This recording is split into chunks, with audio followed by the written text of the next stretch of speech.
Time now for a perspective, and we're less than 2 months away from the official date when Britain is due to formally leave the European Union. Today's guest is Marc Perrone, a partner at law firm Linklaters. Thank you for coming in to France 24 this morning. We look at this on Thursday. Reports that both Bank of America and JP Morgan were set to transfer hundreds of jobs from London to continental Europe, mainly to Paris and Frankfurt. And it's not the only one. Staff relocations already made by Goldman Sachs and Citigroup, among others. Today, we're looking at what's at stake for businesses and, in particular, banking. Mr. Perrone, I want to begin by asking you, we heard that the stock market had already priced in a hard Brexit, a no-deal scenario, but that doesn't mean that companies are prepared for that per se. So what have they been doing in the run-up to March 29th, the scheduled exit date? Yeah, you have to distinguish between the big ones and highly regulated pharmaceuticals or financial services, banks and so on, and the smaller ones. The big ones, they knew that, 2 years ago, they knew that they would have to implement changes. And so they have been preparing for that over the past 2 years. And they are in a relative good shape now. They are ready for, the loss of passport for banks and the 30th. But 2 years ago, were they thinking a hard Brexit would actually be a possibility? Actually, yes. So I'm primarily advising banks. And I was a bit surprised when they told me 2 years ago, really, right after the referendum, they told me, OK, we have to start planning and we'll take the hypothesis that we'll go to a hard Brexit, which at the time was, surprising. But then they had to prepare for the worst, and now it seems that the worst might be coming.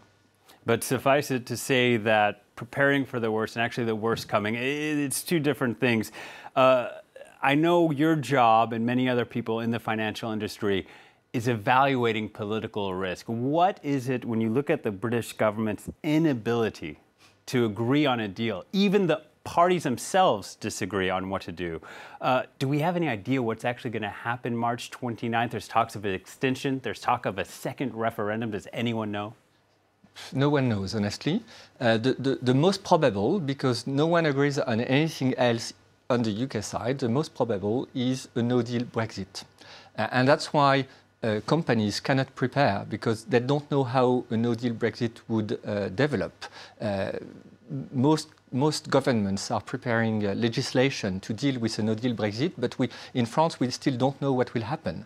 And so the difficulty is most companies could prepare for the general consequences of Brexit, but now that we are facing a no-deal Brexit in less than 2 months, we don't know what would be the conditions of a no-deal Brexit. And the example I always give is if you do a no-deal Brexit, a real one, on the 30th of March, there will be no plane between London and the EU.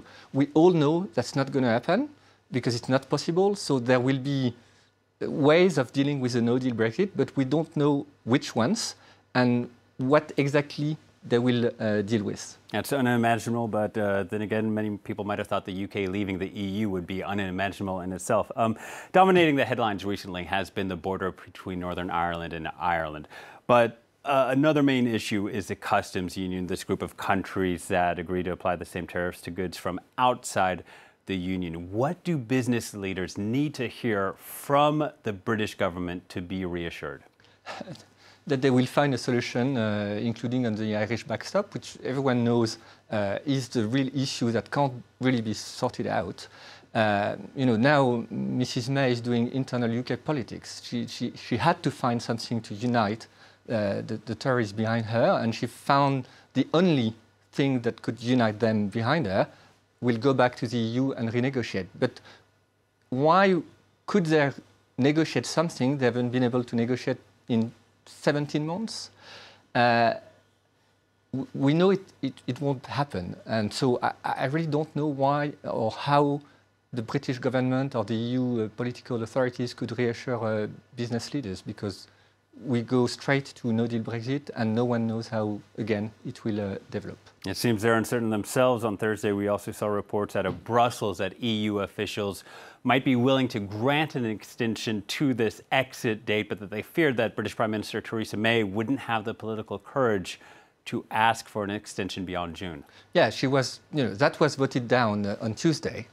Extension is off the table officially in the UK. Probably that's where, that's what will happen to avoid a catastrophic no-deal Brexit. So they will buy them some time, saying, okay, we extend for 6 months. But that will just, put the problem next in 6 months and not sort out the real issues, which honestly no one knows how to solve. Yeah, and little progress 2.5 years on. There were reports that 10,000 banking jobs could leave the financial district of London, the city of London. A number of cities bidding to become the new base of these services. Frankfurt, Paris, Dublin, among others. Who has done the best job so far for recruiting those bankers? I think, the two big cities are Frankfurt and Paris Paris done a better job than we thought it would at the beginning.